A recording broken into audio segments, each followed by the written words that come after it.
Chapter 34, Bar Sinister. Hawk sat handcuffed in the back of a black sedan. He had no idea where he was headed, and none of the other men in the car were talking. If facial expression connoted disposition, the large man sitting beside him might as well have been a robot.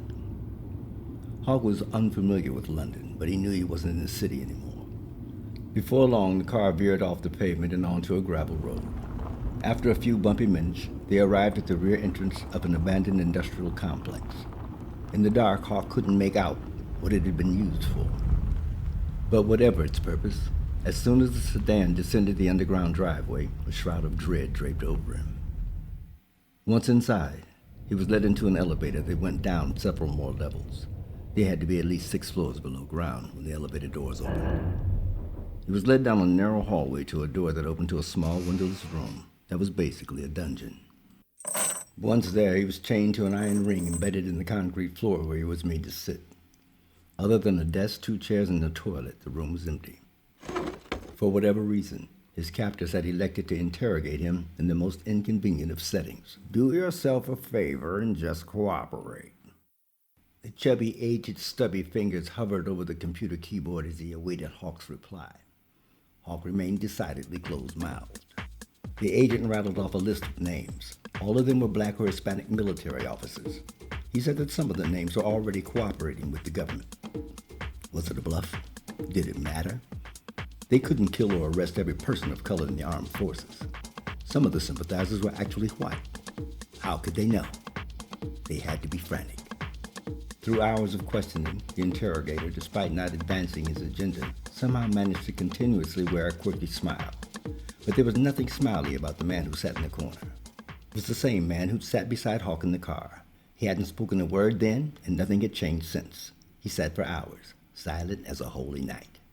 His sullen expression comprised a prominent jawline accompanied by deep-set eyes that connoted instant frostbite. On the rare occasion that Hawk glanced up, he noticed the guy never moved. He was like a stone sentry, focused only on him. Hawk was convinced this would be the man who would kill him. Even though the silent centurion never uttered a sound, Hawk gleaned from the interrogating officer's soliloquy that the mute guy must be COINTEL. He must be one of Kellogg's boys, Hawk surmised. If he'd been a keeper, Hawk figured he would have been tortured by now. Not that torture was off the table. He just figured a keeper would have started there. After hours of questioning, the only thing Hawk said was, "Lieutenant Colonel Jesse Everett Hawkins, retired, Director of United Congregations of Christland Bureau of Prisons." He wasn't sure how much they already knew, but it didn't matter.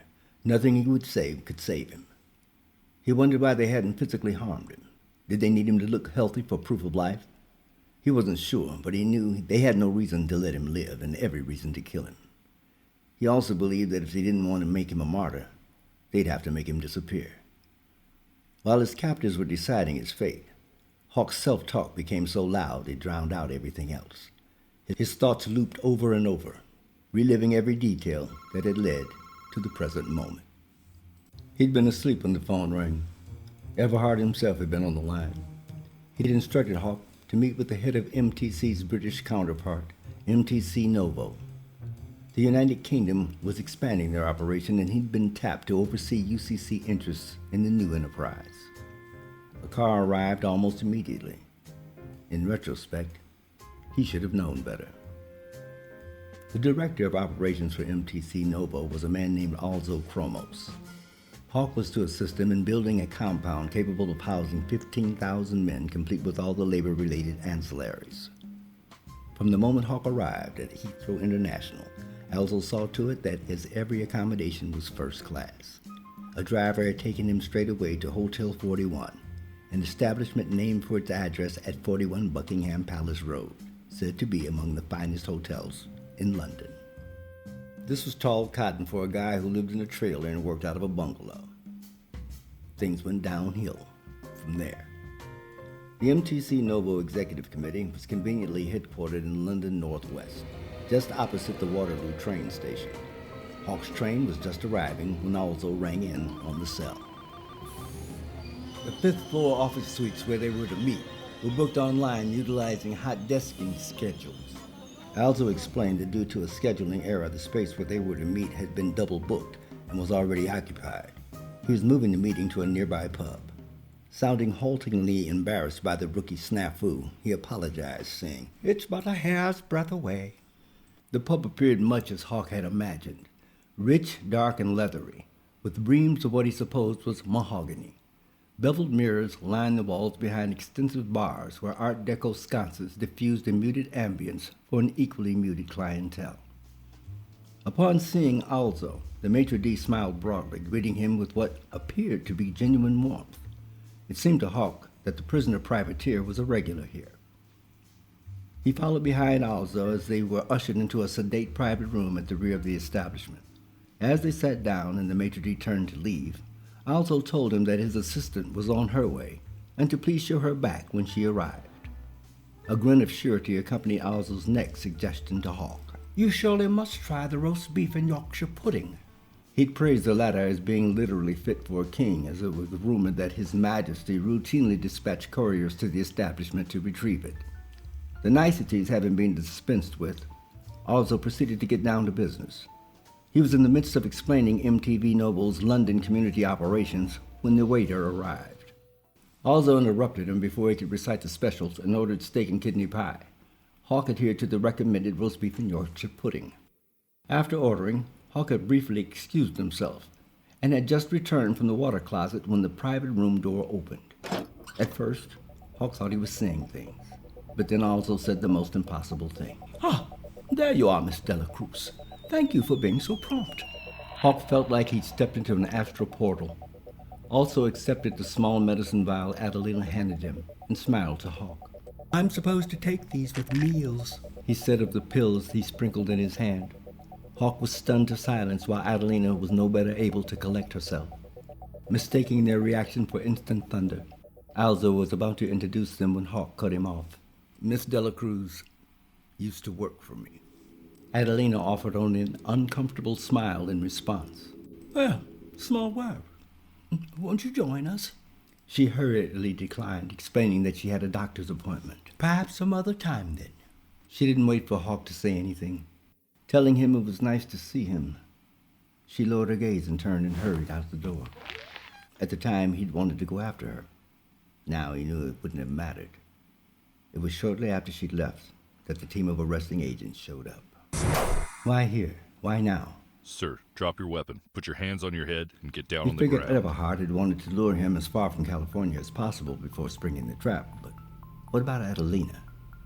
He'd never understood why she'd left Camp Brown. He didn't pretend to understand women, but he had absolutely no clue as to what had happened between them. Did she supply the names on the list in exchange for her father's freedom? The agent suddenly left the room. Something told him that the next time the door opened, things would go badly. Despite his troubles, sheer exhaustion forced him to sleep. Later that night, he heard a familiar voice in the dark. "You know you didn't have to do any of this. All you had to do was wait." It was Everhart. He'd come in the middle of the night solely to taunt him. "If you'd have played your cards right, I'd have made you Archbishop of Nigodonia." "You can't make me anything." His voice sounded stronger than he actually felt. What did it matter what he said now? "Of course I can. I made you head of the Federal Bureau of Prisons, didn't I? So I could build my own cages. A bit ungrateful, aren't we? Those prisons were to be your niggerdoms. And a fine archbishop you'd have made, too. Archbishop Uncle Jesse, Holy Saint Nappy, patron saint of pitiful niggers." Everhart clasped his chest and looked upward while making a mocking, sad face. "I can see it now. When ghost niggers showed up at the pearly gates, old St. Peter would look at them and say, 'Hey, you ghost niggers, where do you think you're going?' They'd say, 'We's gone up to heaven.' St. Peter would say, 'Y'all know y'all can't come in this way. Now y'all going around back like you know you supposed to.' And when they get back there, you start grinning and telling them, 'Okay, you charcoal monkey-looking angels, get your ashy asses on up in here and start serving them white angels. Hurry up.' By cracky boy, I was going to put your face on a box of government grits. Fuck you. No, don't be angry. If anyone should be angry, it should be me. After all, you are the one who betrayed me, trying to take my throne. Everhart shook his head. But it's not your fault. There's nothing you could have done to change things. He indicated the chains around Hawk's wrists. All of this was preordained in a time long before you. I don't know what that means. No? Let me explain. As Everhart spoke, he slowly lifted his arms above his head and swooshed them apart with a flourish as though he were parting his stage curtain. I am coming to the world as a force majeure. Everything I do, every thought I have, is an act of God.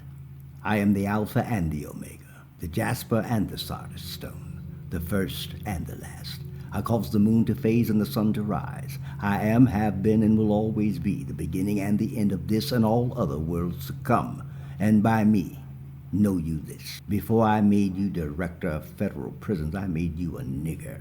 And I made you a nigger for one reason, and one reason only. To serve and obey your masters. Not to talk back, not to think, but solely and simply to serve and obey. Do you understand now? Stunned by the revelation that Everhart actually believed what he was saying, Hawk answered with prudence. Yeah, I do. But Everhart wasn't done. You have some nerve. You got a lot of people's hopes up. He suddenly danced a silly jig. We's gonna finally be free. What are your people supposed to do now? You let down your entire race. Did you really believe that you'd be that one in a billion nigger that would lead your people to the promised land? Whatever made you think I'd ever give you your freedom? First of all, my freedom isn't yours to give. You uppity, arrogant, too big for your britches, jigaboo. You're nothing. No one would even know you existed if it weren't for me. I created you. Yeah, you did. Because every god needs a devil. Yes, you are the devil. And devils must be destroyed. Everhart abruptly stepped into the hallway. Closing the door, he said, That's what avenging angels are for. Later, creaking hinges alerted Hawk to another presence in the room. When a shadow blacker than the surrounding darkness passed over him, Hawk bolted upright. Staring into the death mask of the giant's face, he knew this was it. As the agent released the shackles from the iron ring, Hawk could see another man lurking in the hallway. A quick glance confirmed he was armed. Hawk slowly got to his feet. Other than smelling like chitlins and sauerkraut, he felt no ill effects from the time he'd spent chained to the floor.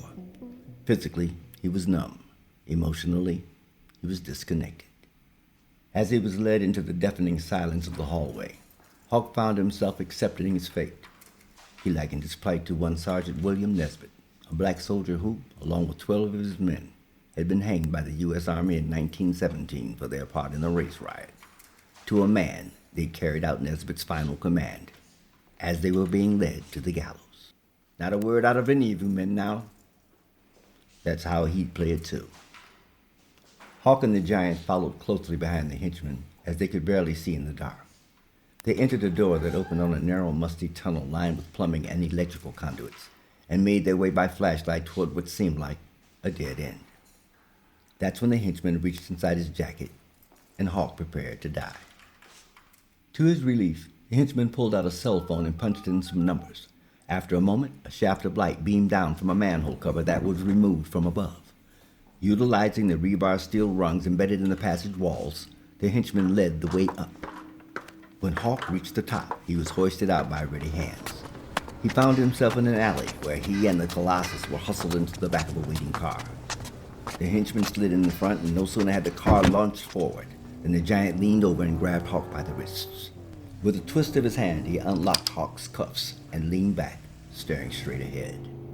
Even though his hands were free, Hawk didn't move as he waited for the next shoe to drop. The wait was short. Not only could the Leviathan talk, but what he said restored Hawk's faith in the species. Boat right, your man. The comment didn't register at first. Even after Hawk was sure he'd heard it correctly, he was still confused. I thought you were going to kill me. The pronouncement was more of a question than a statement. Goliath closed his eyes, exhaling deeply before replying. For all intents and purposes, you are dead. You can never show your face in the UCC again. What actually is happening here? The agent, who gave his name as Howard Janice, told Hawk that Boatwright had experienced an epiphany, resulting in his concluding that he could no longer support Everhart's agenda. No shit. So Boatwright resigned? Everybody knows Everhart's crazy. They're bending over backward to keep it from the public, but it's common knowledge in New Jerusalem. Boatwright's staying in place because Glory ordered him to. According to Janice, Everhart was using his old Fort Jesus compound as his new Camp David.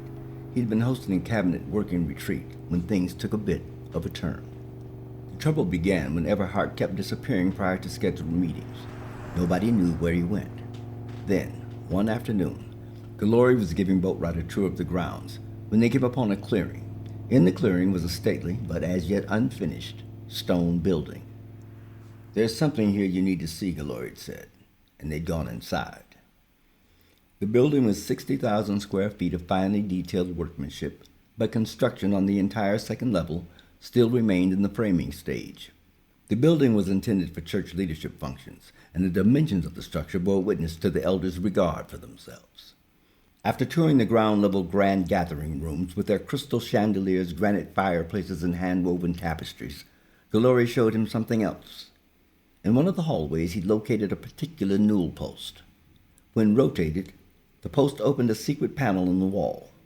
The opening revealed a flight of stairs that led down to an ornately carved, heavy wooden door. Glory told Boatwright that behind that door was a room originally intended to serve as the church's Holy of Holies. He explained that before Everhart could finish it, he'd been called away, first to D.C., then to Corpus Christi. When Glory had quietly cracked the door open, a heavy mist of incense smoke made it hard to see in the low light. The room was approximately 40 by 40 feet, and although they were underground, the ceiling was vaulted. It was easy to see why. At the center of the room, standing atop a 6-foot-high rectangular marble base, was a 14-foot-tall solid gold statue of the Greek god Apollo. Boatwright had watched as Everhart, unaware, raised his right arm, turned his palm toward the golden idol, and spoke to it. Lord Apollo, son of Zeus, protector of our sacred cause which surpasses all others, hear me, Edric, son of Destiny and your most divine brother. If before me have come my fathers, bearing all manner of sacrifice in other places, I pray today that you will count it unto me and grant me favor. To this day you have delivered me from the faithlessness of my enemies. I pray you deliver me now from those who would see me the footstool of the fetid Muslim abomination. I petition you before all the heavens and earth to hear my supplication. I beseech you by the thunderbolt of Zeus to bring shame upon those who seek to overtake me. Grant me dominance over them that I might grind their bones to dust beneath my feet for the magnification of your glory. Come now into my strength and bring with you victory. In witness of Boatwright's horrified expression, Glory closed the door. You needed to know, he'd said. For Boatwright, it had been like seeing a UFO. The only thing keeping the ship of state off the rocks was Glory. Unfortunately, they thought for them that most people were idiots. Everhart was a face they knew, a face they trusted. They couldn't rock the boat just yet. They'd have to hold it together until they could unify the people behind them. That's when Glory told him to remember his oath, so he did. And according to Boatwright, Glory was most desperate to keep Everhart's mental condition a secret. That was a year ago? Maybe a little more. Yeah, well, he's worse now. Hawk watched the signs of civilization fade away as the outlying lights disappeared in the distance. They were traveling further into the countryside, but he didn't bother to ask where they were going. Nothing he could do about it. Eventually, the environment started to look like places he'd seen in crop circle photos. Lots of tall, grassy fields and not much else. When they traveled long enough that he was fairly certain he'd actually live, Hawk relaxed enough to ask Janice why he was sticking his neck out. Surprisingly, Janice smiled. I'm not doing anything for you. What I do for me. It's true, you know. You really can't judge a book by its cover. Janice explained that he was the illegitimate issue of an affair between a black housekeeper and a powerful industrialist. While he'd managed to build an upwardly mobile career, he'd had to do it without the help of his father, who'd refused to acknowledge his existence. When he'd reached preschool age, his mother had moved them to another state. Then, when he was around 6, she'd gotten sick, and he'd gone into foster care. After she died, the family who had adopted him raised him as white. Years later, while researching court records, he discovered that, contrary to what he'd been told, his mother hadn't died from any illness. Rather, after having sued his father for DNA tests and child support, she was subsequently found dead on her kitchen floor. The cause of her death was ruled homicide, but the case was still unsolved. The really creepy thing to Hawk was the eerie fact that the agents and the president's mothers had both been murdered. Janice knew what it felt like to have the rug pulled out and blinders stripped away. Even though he was COINTEL and knew that things were seldom what they seemed, learning the truth about himself changed him. He felt he'd just been playing a character in a play that he'd confused with real life. He decided he wasn't in favor of a system that protected people like his father and murdered people like his mother. Janice had followed Hawk's initiative in his counterintelligence role and said that there were others who privately empathized with the initiative. The way he put it was, Blacks are passing for whites in every branch at every level of government, industry, science, and the armed forces. We can affect the outcome of anything at any time, anywhere. We're hiding in plain sight. We're invisible. If Janice reported Hawk dead and his supervisors found out differently, goodbye Janice. Given the option, he'd defected. A helicopter took them to a secluded airfield where a private plane flew the dead men to Los Angeles. On the way, Hawk learned it was Wesley who ratted him out. After the leaders of the West Adams arms disbursement had been identified, white troops at San Luis Obispo Academy had revolted. They'd surprised and shanghaied high-ranking blacks and held them hostage. Wesley was a prisoner. Although Booker was still governor, now Kellogg would use Hawk's sedition as rationale for seizing California. To prevent that from happening, Booker sent delegates to Corpus Christi to start the secession process. Fort Hartsua, in Cochise County, southeast corner of the Church of Arizona, is home base to UCC Army Network Enterprise Technology. It's the Pacific Region headquarters of the Army's Management Command. The base is commanded by Major General Mary Barnett, whose responsibilities included providing oversight for 12 garrisons in 5 different countries. The fort is an integral part of the Army Command Central Nervous System. 7,000 military personnel, 6,000 civilian employees, and 10,000 military family members called the base home. On any given workday, there were up to 25,000 people living or working here. Not only was the fort the site of the Christland Army Intelligence Center and the military auxiliary radio system, but it also housed the original official home of the Buffalo Soldiers. The fort had been the training ground for black troops when the Army was segregated. In 1916, the fort was commanded by Charles Young, the first black to be promoted to the rank of colonel. Hawk was here to discuss the renovation and preservation of the first black officers' club in the U.S. Army. The famous officers' club had been built from the ground up specifically for blacks. It was erected at the start of World War II and it's since fallen into disrepair. As representative of the Black Military Historical Society, Hawk was here to discuss renovation possibilities. He made sure his presence wouldn't go unnoticed by notifying the National Register of Historic Places before the meeting. Everhart wouldn't have broadcast the fact that Hawk had escaped rendition, but he'd know the second Hawk's head popped up. Hawk was counting on it. The Adjutant General of the California National Guard arrived precisely on time. Hello. For once, his punctuality wasn't designed to discredit negative stereotypes. No sooner had he and his detail sat down before he could properly greet the commander and staff. The conference room doors crashed open.